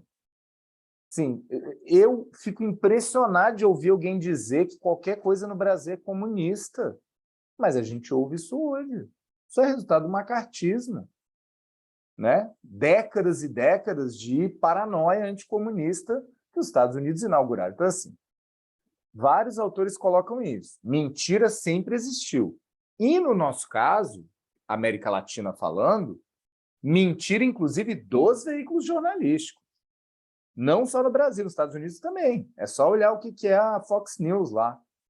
Né? Então, assim, não é só nas redes sociais. No caso brasileiro, é inclusive pelos políticos. Né? Enfim, tem um monte de autor que já recupera como as fake news sempre, ou as mentiras, sempre jogaram um papel para as coisas mais variadas possíveis. Se a gente for pegar a Inquisição, né? Exemplo, não tem para todo lado. O que a gente tem de diferente nos anos 2010 é, de fato, um uso coordenado e potencializado pelas plataformas digitais. A mentira na internet também existia, quando a gente tinha blog, e-mail e tal. Mas agora você tem um alcance, velocidade e uma vinculação direta com o microtarget, ou com o direcionamento, né, individual. Então, ou seja, essas plataformas que montaram grandes máquinas de direcionamento supostamente para fins econômicos, porque é isso, eu se sou um anunciante e quero anunciar o meu produto, eu consigo segmentar para caramba. Os atores políticos com dinheiro, né, olharam para isso e falaram, nossa, nós temos esse negócio na minha mão, e as próprias plataformas fizeram isso, né, porque as plataformas procuravam as candidaturas e tinham equipes dedicadas para cada candidatura. Para falar, ó, como você pode mexer aqui para ganhar mais dinheiro. Então, assim, as plataformas têm um papel fundamental nisso. Conceitualmente, eu tenho dificuldade com a ideia de desordem informacional, porque eu acho que a disputa de narrativa sempre teve dada, né? Não tem uma desordem agora. O que tem, e aí sim é um elemento novo, novo não, né? Mas novo em relação às últimas décadas, é um modo pelo qual uma hegemonia ideológica capitalista das direitas tradicionais é chacoalhada pela extrema-direita, que usa isso muito pesadamente. Né? Porque essa hegemonia foi chacoalhada pela esquerda, no movimento dos anos 2000 aqui na América Latina. Então, assim, a esquerda, e inclusive a desordem informacional, o uso de desinformação sempre foi utilizado contra a esquerda. Eu, quando era criança, sou bem mais velho que vocês, né? Eu ouvia que o Lula ia botar o povo para morar na minha casa. Então, assim, isso sempre existiu. Por isso que eu não consigo falar de uma desordem. O que eu olho nós temos uma luta de classes em que a classe, e é óbvio que as classes não podem ser vistas de uma maneira muito esquemática, né? Você tem frações de classe, você tem a classe trabalhadora, é só a gente olhar, né, como a classe trabalhadora adere à extrema-direita em muitos países do mundo, inclusive aqui no Brasil. Então, não estou tentando trazer uma visão esquemática, é só para dizer que você tem uma disputa política em que a minha avaliação que está lá na tese você tem uma crise pós-2008, no Brasil chega em 2014, a direita tradicional não consegue dar resposta, né? E onde a esquerda, para recuperar as margens de lucro, a direita se utiliza de outros instrumentos, como é o caso do golpe da Dilma, como é o caso do golpe do Evo, né? E tantos outros. Mas eu acho que a gente tem um ambiente crescente, sim, de desinformação utilizada, circulada e amplificada por essas redes sociais. Acho que fake news é um termo péssimo, coloco por conta das plataformas, porque elas indexam quando vai, infelizmente, né? E aí é jogar o jogo ali dentro. Mas também não gosto, por exemplo, do termo pós-verdade, né? Mas aí você que é da filosofia. Com os meus limitados conhecimentos, a impressão que eu tenho nós não estamos falando de pós-verdade, nós estamos falando de discurso fabricado para fazer disputa política. Não sei se esse fenômeno foi superestimado, não. Eu acho que ele continua super importante. Saiu hoje uma matéria dizendo que 30% dos evangélicos acreditam na mentira que o Lula vai fechar igreja. Então, assim, tem um efeito. O que eu acho que não tem é que não tem mais o efeito de novidade. Né? Então, assim, depois que a Inês foi morta em 2018, em 2016 nos Estados Unidos, em tantas outras eleições, e aí você teve fake news virais, aí você Isso, por exemplo, você teve o Pizzagate nos Estados Unidos, você teve a mamadeira de piroca em 2018 no Brasil, mas não deixou de ter isso. Continua tendo. E tendo em vários patamares. Você tem os deepfakes, você tem conteúdos manipulados, né? Você tem várias formas desde aquele conteúdo que é faticamente, obviamente falso, até coisas que são, né? Por exemplo, você circula uma matéria falando Lula foi preso. Aí a pessoa, Lula foi preso lá atrás, mas só de ser tirado do contexto. Então, assim, isso significa que eles são decisivos? É super difícil aferir isso. É super difícil dizer se a desinformação é decisiva num pleito eleitoral. E é super difícil você aferir se a desinformação influencia a pessoa, que você não vai dizer que você mudou seu voto por causa da mamadeira de piroca, gente. É muito difícil fazer pesquisa assim, né? E aí, óbvio, que a turma do individualismo metodológico vai lá fazer um survey, as pessoas não vão admitir que foram enganadas e vai falar, olha, 2% do eleitorado mudou seu voto, esse negócio de fake news não tem peso, não. Assim, eu aprendo muito, por exemplo, minha esposa ela na verdade pesquisa outra coisa, mas é feminista e tal, e ela me contou dos desafios de fazer pesquisa sobre aborto, né? Que muitas vezes as mulheres não respondiam, eu fiz aborto. E aí você começou a ter outros recursos metodológicos, tipo, você conhece alguém que fez? Então, assim, eu acho que a gente sempre vai ter uma barreira em conseguir aferir isso. Mas eu acho que se a gente olha para a eleição do Brasil e para as outras eleições, a eleição da Colômbia, a eleição do Chile, as redes sociais, e aqui, eu no Reino Unido estou agora entendendo, assim, né? A mídia tradicional segue tendo uma força, no Brasil isso é inquestionável, a televisão é super forte, mas você vê o uso de publicidade patrocinada e publicidade segmentada nas redes sociais cresceu muito nessa campanha. Saiu um artigo da professora Helena Martins, que é uma colega com quem eu produzo muito, que ela mapeou, foram gastos 100 milhões nas redes sociais. Então, assim, isso é muita grana.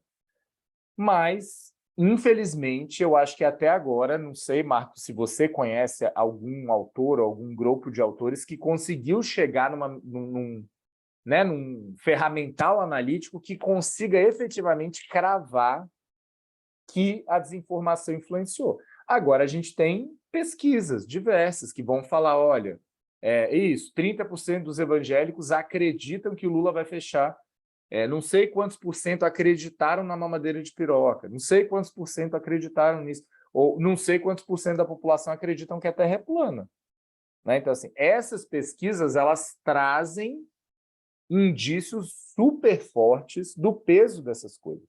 E a história da Terra plana e da pandemia mostram que não é... Eu vou ser repetitivo e vou terminar agora, que eu sei que a gente já chegou a 9h30 aqui. Não é só uma questão política. Não é só uma questão política. A questão anti-vax, por mais que a gente possa ter críticas à indústria farmacêutica, né? Não é endeusar a indústria farmacêutica nenhum, mas, assim, movimento anti-vax, movimento da Terra é plana, várias teorias da conspiração, elas seguem funcionando e se reciclam. Tem uma teoria de que vai ter teoria da conspiração que vai ter uma quebra no sistema monetário internacional que o povo usa para dar golpe. Eu tenho familiar que caiu nesse golpe. É um negócio que é utilizado há 30 anos no mundo inteiro, eu fui descobrir. Então, assim, as pessoas vão utilizando isso e a pandemia foi uma demonstração que, inclusive, supostamente não tinha ganho político. Ninguém estava se elegendo por difundir conteúdo anti-vax, mas eles foram difundidos. Né? Eu acho que a pandemia foi uma demonstração que a desinformação tem força, sim. No caso brasileiro, como que eu posso ler isso? Eu nunca vou poder escrever isso num artigo. Mas se a gente ler a quantidade de pessoas que não tomaram a primeira dose, para mim isso é um indicativo de adesão a um discurso anti-vax. Né? Mas, enfim, temos limites para aferir isso, sim.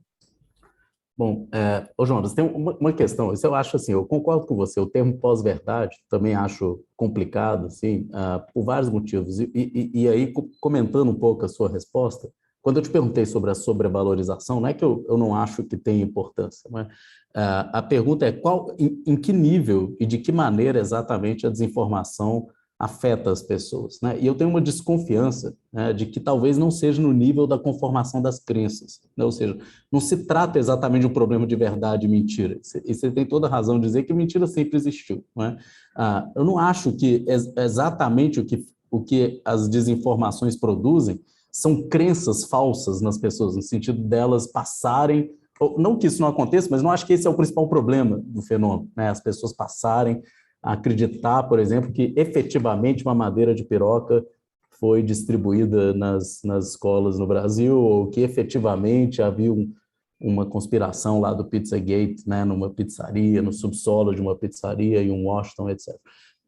E por quê? Né? Porque é meio estranho imaginar que pessoas cognitivamente funcionais sustentem crenças tão absurdas como essa e acreditem que realmente seja o caso. E tem um professor aqui da UFMG, era esse texto até que o Marcos me perguntou alguma coisa sobre pós-verdade, eu ia indicar esse texto até para ele, que é o Ernesto, que é um professor de filosofia da área de epistemologia, e ele publicou vários textos criticando a noção de pós-verdade, e o argumento dele, assim, eu queria só resumir, mas colocar uma observação, assim, uma pergunta a partir disso, mas o principal argumento dele é o seguinte, que conformação de crença tem basicamente duas vias assim, básicas, né? Uma que é de natureza epistêmica, aí tem um sistema de deferência, tem os especialistas, etc., que supostamente produzem algum tipo de conhecimento a partir de evidências e tal, mas tem um elemento fundamental na conformação das nossas crenças, que é o que a gente chama de uma dinâmica de coordenação, né? Ou seja, a vontade que a gente tem de pertencer a certos grupos, de ser aceito, acolhido no interior de grupos e alinhar nossas crenças àquelas compartilhadas por determinados grupos. Isso faz parte, a gente não acredita só naquilo que supostamente existem evidências científicas, mas também naquilo que de alguma maneira nos faz ser bem recebido e acolhido no interior do grupo com o qual a gente se identifica. E isso não é nenhuma novidade, desde sempre, né? Pensa no nosso comportamento na escola, você vai começar a acreditar nisso, naquilo, porque as pessoas com as quais você se identifica acreditam naquilo, e você defender aquilo, ou ter essa visão de mundo, ou compartilhar aquele conjunto de crenças te faz ser bem recebido no interior de um grupo, não é? E aí a questão que o Ernesto coloca, e que é aí que entraria o problema da desinformação, é quando você passa a ter uma exploração desse tipo de coordenação de crenças por meio de pertencimento a grupos que ganha um destaque tão grande que subverte completamente a entrada, digamos assim, de coordenação por meio de evidências ou da construção da ciência. Em outras palavras, você se torna refratário a esse tipo de deferência do conhecimento, você rejeita os especialistas, você rejeita as instituições científicas, a Organização Mundial de Saúde, as universidades, tudo isso é um complô, uma conspiração, etc., etc., e você passa, de uma maneira quase que exclusiva, a conformar suas crenças a partir de uma lógica de pertencimento a grupo, né, de cooperação e de inserção dentro de um grupo. Isso me parece falar muito mais forte, por exemplo, quando uma pessoa acredita que na mamadeira de piroca, em outras palavras, eu acho que ela está dizendo algo do tipo assim, eu participo de um grupo, desse grupo, é com eles que eu concordo, é essa visão de mundo que eu tenho. Então, mamadeira de piroca, sim, sabe? Não porque exatamente, assim, se a gente fosse tentar apurar se efetivamente há uma crença sobre a verdade de um fato, a pergunta não deveria ser, você acredita nisso? Você vai dizer naquilo que você se alinha, né? Não, agora, a gente teria que fazer uma pesquisa do tipo assim, olha, uma espécie de dinâmica na qual a sua asserção de crença impacta diretamente você, por exemplo, na sua renda ou em algo que te afeta diretamente, aí eu quero ver se a pessoa efetivamente vai sustentar a verdade de uma determinada crença ou se aquilo é simplesmente um modo de se alinhar, ou de fortalecer, ou de se inserir em um grupo, né? E isso não é fácil de detectar. Até que ponto a gente está falando de crença, até que ponto a gente está falando simplesmente de alinhamento ou de adesão a determinados grupos. Acho que a dinâmica da desinformação... Eu acho que faz total sentido. E eu acrescentaria um outro elemento, que é o elemento das emoções, né? Das inseguranças, dos receios. Então, uma coisa que vários autores e autoras vêm trabalhando é que a extrema-direita ela consegue, especialmente no caso do Brasil, que foi depois de um governo de esquerda e tal, explora as inseguranças. Então, eu sou um macho que começa a ser questionado em tudo que eu acreditei minha vida inteira, né? E aí eu começo a me olhar meio como uma vítima das mulheres que agora eu não posso mais falar, não posso mais fazer cantado na rua, não posso mais fazer piada, né? Ou se eu sou homofóbico, eu não posso mais fazer piada homofóbica, ou se eu sou racista. Então é isso, assim, ou se eu tenho, né, preconceito com a classe trabalhadora, que eu acho péssimo chamar de aporofobia, porque ninguém vai saber nunca o que é isso, né? Então é isso. E no caso brasileiro, aí cada país tem um pouco da sua conjuntura. No caso brasileiro, a nossa elite é muito violenta, né? Sempre foi, sempre foi. Primeiro, nós temos um racismo estrutural, mas segundo, nós temos uma questão de violência de classe, que sempre foi, e que justificou uma ditadura, né? A gente é novo, mas teve uma ditadura de 25 anos, gente, e que foi justificada com o anticomunismo e o ódio à esquerda e o ódio à classe trabalhadora. Então, assim, isso é uma coisa muito concreta. E aí eu acho que quando você coordena tudo isso, do jeito que os caras conseguem coordenar, eu acho que você está muito certo, Marco. Não necessariamente é uma questão de verdade ou mentira, né? Tem pesquisadores que falam, uma coisa é ignorância, outra coisa é o cinismo. Que eu sei que não é, mas eu vou dizer que é. Uhum. E aí tem vários elementos. Por exemplo, se você pega na teoria da comunicação, teoria do agendamento, que é uma teoria velha, assim, ela vai falando assim, que o agendamento ele não funciona só de bate-pronto, né? Eu vou falando e vou construindo uma visão reiteradamente. Então, eu vou construindo a visão de que sem terra é bandido, sem terra é bandido, sem terra é bandido. Que pobre é preguiçoso, de que mulher é estuprada porque estava vestida, né? E aí, quando eu coloco aquele conjunto de conteúdos fabricados, ele encaixa, ele dá liga, porque a minha vida inteira eu aprendi, né? É meio como assim, às vezes eu falo de uma forma nada acadêmica, que é uma mentalidade de molecão de quinta série. Que é isso, assim, que tudo que é reflexivo e crítico é chato, né? Mas de que, ao mesmo tempo, tudo se resolve na violência.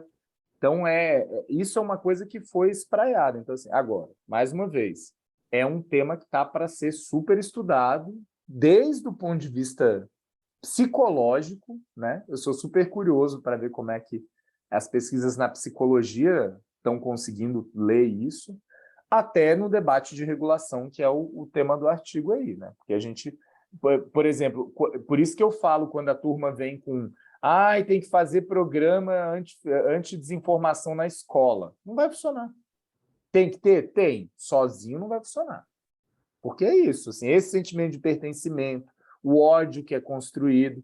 Gente, hoje, não sei se vocês viram antes de começar essa aula, que um cara entrou num restaurante no Ceará, perguntou quem votava no Lula, uma pessoa falou, o cara foi lá e deu uma facada. Então, assim, é um outro patamar, que não é só um patamar de não vou tomar vacina, é um patamar de assim, construção do ódio, que é um negócio super preocupante mesmo, né? Agora, certamente, voltando aqui para a pergunta, nós precisamos cada vez mais da academia fazendo pesquisas e pesquisas diferentes, né? Não só uma pesquisa para confirmar, mas uma pesquisa para a gente tentar olhar para o fenômeno de outras formas e tentar pescar esses modos de funcionamento que não são simplesmente com essa... que é quase uma crença de um iluminismo ingênuo, né? Porque se fosse isso, a maioria do eleitorado do Bolsonaro não era mais rica e bem estudada. Quando eu era criança, tinha esse preconceito de classe, de que os pouco instruídos não sabiam votar. Então, as pessoas do Nordeste, do interior, etc., mais pobres não sabiam votar. Hoje, enfim, desculpa estar sendo muito explícito em relação à minha opção, assim, mas para mim, quando a gente fala de desinformação, não tem como não colocar isso, né? Ou seja, os grupos que mais difundem desinformação são grupos de advogados e de médicos. Então, não tem relação com instrução formal, né? E aí eu acho que explicações como a que você deu, que esse professor Ernesto traz, ou a questão da mobilização dos medos, das raivas, né? A gente precisa olhar para isso também, porque é isso. Não adianta só te oferecer a informação correta, porque não vai rolar. Não, pois é, hein, Jonas, uma última observação, aliás, só um comentário, Orlando, eu recebi uma mensagem sua aqui, depois eu vou te responder com calma, mas eu copiei aqui a sua mensagem. foi no direct aqui. Mas, enfim, um último comentário sobre esse ponto, né, para a gente também finalizar a nossa conversa. Eu acho que tudo isso, aliás, esse ponto que você trouxe, né, de que advogados e médicos são os que mais compartilham.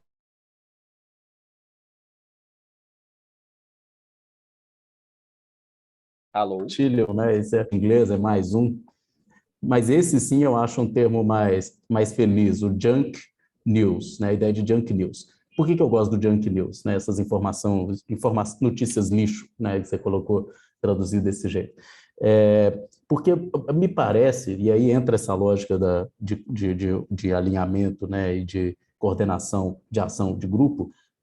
A ideia é menos convencer pessoas e mais manter o grupo alinhado e reproduzindo uma certa visão de mundo e etc. E a ideia do junk news, percebo, não é direcionar conteúdos que supostamente as pessoas vão crer naquilo, né? A ideia é criar uma espécie de poeira, levantar uma poeira, né, digamos, no ecossistema informacional, de tal maneira que ninguém consiga conversar direito, né? No final das contas, você vira tem um autor para falar dos brasileiros, né? O Pablo Hortelado e o Márcio Moreto, que defendem que o fenômeno das fake news seria melhor compreendido como informações de combate, né? Como se você tivesse uma guerra informacional, e aí cada grupo usa da notícia ou da informação simplesmente como uma arma para poder atingir seus adversários ou fortalecer os seus aliados, e o tempo inteiro a lógica é aquela da guerra, como dizia o Churchill na guerra, né? A primeira vítima é a verdade, mas enfim, então não há que se falar, e ninguém está ali preocupado com a verdade que está dizendo, está simplesmente interessado em usar daquele instrumento como um instrumento para vencer a disputa. E informação entra como instrumento numa disputa, e o tempo inteiro as pessoas compartilham ou não informações, não porque creem ou não no que estão compartilhando, mas porque veem naquilo um instrumento que pode ser eficaz para enfraquecer um adversário, para fortalecer um aliado, e o tempo inteiro essa é a lógica que move, me parece, o compartilhamento. Então, médicos e advogados, me parece que eles acreditam em tudo aquilo, ou pelo menos não em tudo, mas em grande parte daquilo que está sendo compartilhado. Eles veem naquilo um instrumento que pode fortalecer um grupo com o qual eles se alinham, e eles estão em guerra. E no momento da guerra, tudo que fortalece o seu grupo parece justificado, né? Pode ser a maior boçalidade do mundo, a coisa mais agressiva, mais evidentemente falsa, mas naquele momento aquilo parece justificado em função de um bem maior, de uma vitória mais importante, que de alguma maneira parece justificar tudo isso, né? Os fins parecem justificar todos esses meios, e acho que a ideia de informação lixo, ou notícia lixo, reflete um pouco isso, né? É muito mais e aí entra outras dinâmicas, acho que você menciona isso no seu texto também, que existe um modelo de negócio nas plataformas que favorece a desinformação, uma lógica de monetização, e que incentiva o sensacionalismo, incentiva que notícias sejam cada vez mais chamativas, toda essa chamada economia da atenção, né? Essa coisa, o clickbait, né? Você atrair cliques, né? O tempo inteiro é isso que é monetizado, é isso que dá dinheiro. Então, obviamente, você não tem uma estrutura que incentiva que as pessoas, um ambiente no qual vamos conversar sobre temas e verificar até que ponto o que é verdadeiro, o que é falso. O ambiente não é em nada propício a esse tipo de conversa. Ninguém está falando de verdades, essa é a sensação que eu tenho, né? Isso nem está em pauta, né? A gente está numa guerra mobilizando notícias para poder vencer uma disputa, e outros estão ali usando dos instrumentos disponíveis para fazer dinheiro ainda, né? Algo, um mercado extremamente lucrativo, né? Usando da guerra, do contexto bélico, para ganhar dinheiro, né? Enfim, e as plataformas estão rachando de ganhar dinheiro com essa guerra, né? Enfim, então eu vejo um cenário no qual a verdade é o último problema, vamos dizer assim, que está sendo colocado dentro desse universo de questões, na minha opinião, né? Mas, enfim, queria que você comentasse um pouco também. Você usou a noção de junk news, o que você acha desse termo?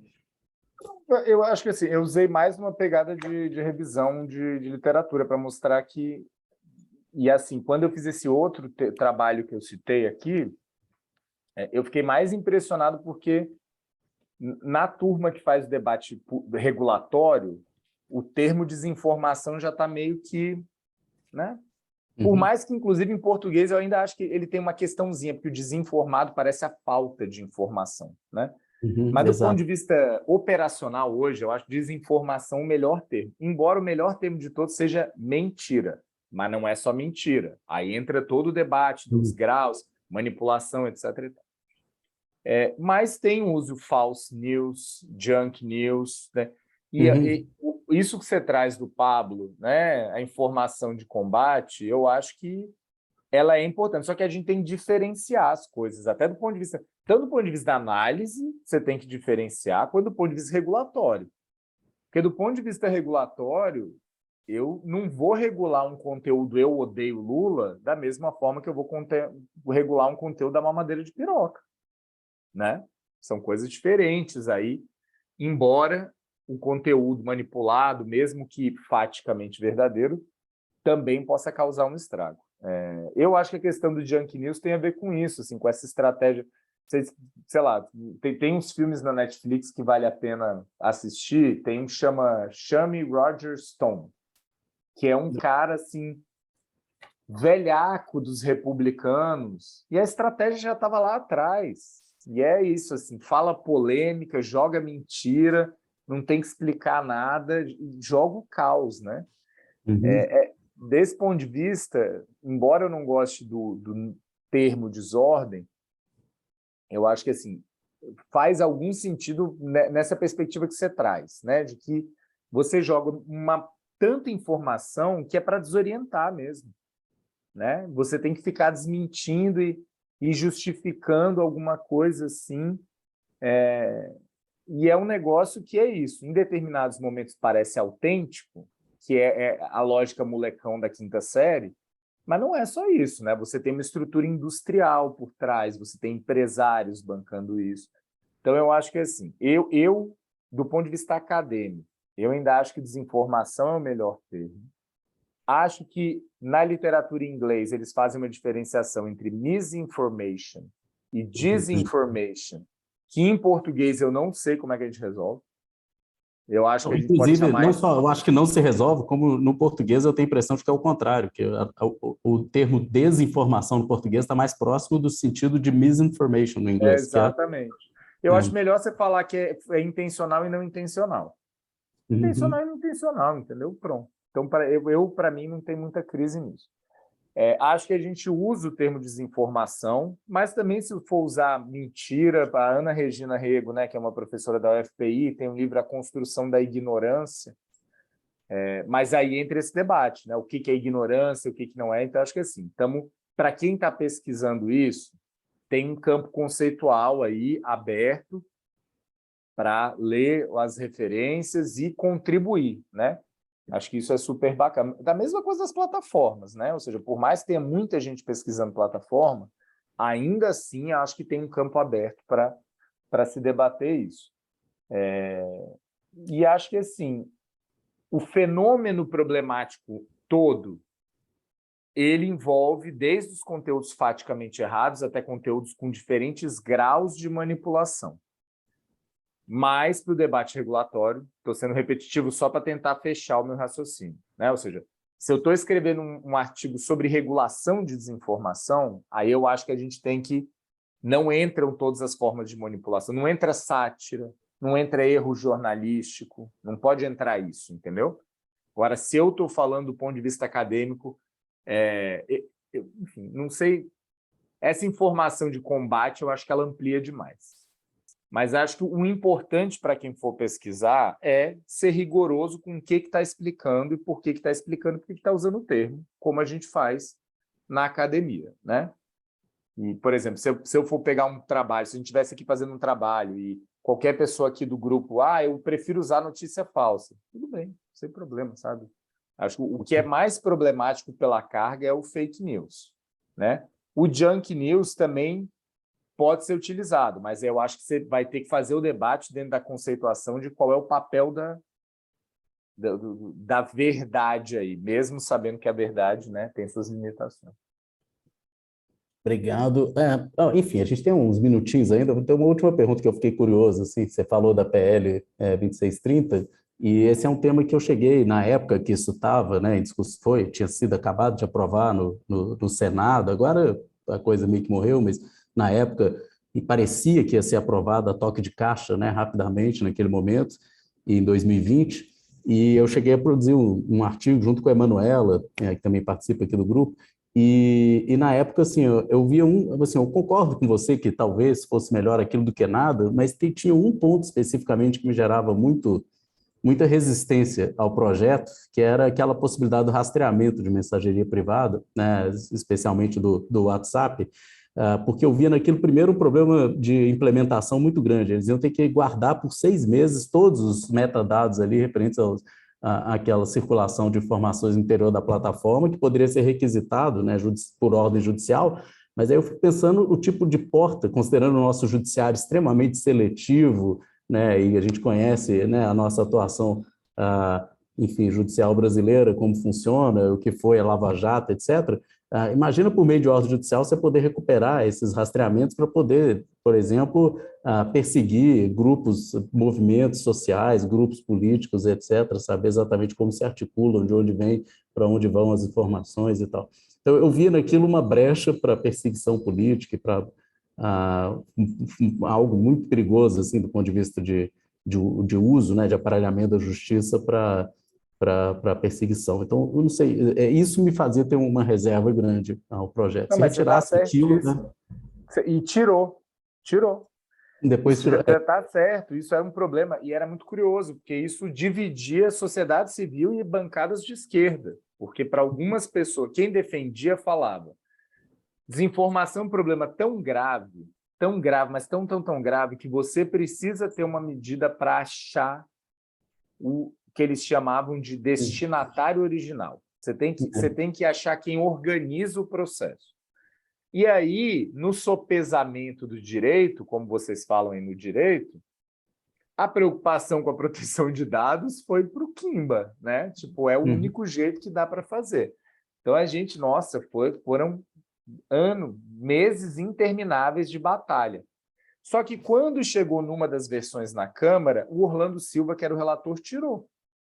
Então, isso deixou de ser um problema e aí passou a ter outros problemas. Então, por exemplo, entrou uma questão de estender a imunidade parlamentar, que era um problema grave, né? Você estender a imunidade parlamentar.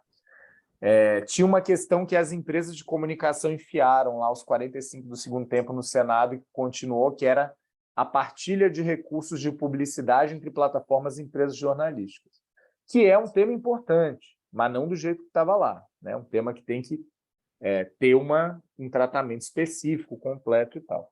Então, esse tema que você está trazendo, você está certíssimo, era isso, é risco de vigilância em massa, risco de perseguição e dar mais poder para as plataformas, porque é uma lógica de presunção de culpabilidade, não de presunção de inocência. Então, eu estou presumindo que todo mundo pode ser culpado, então eu coleto dado de todo mundo e aí, se eu precisar, eu vou recorrer àquele dado.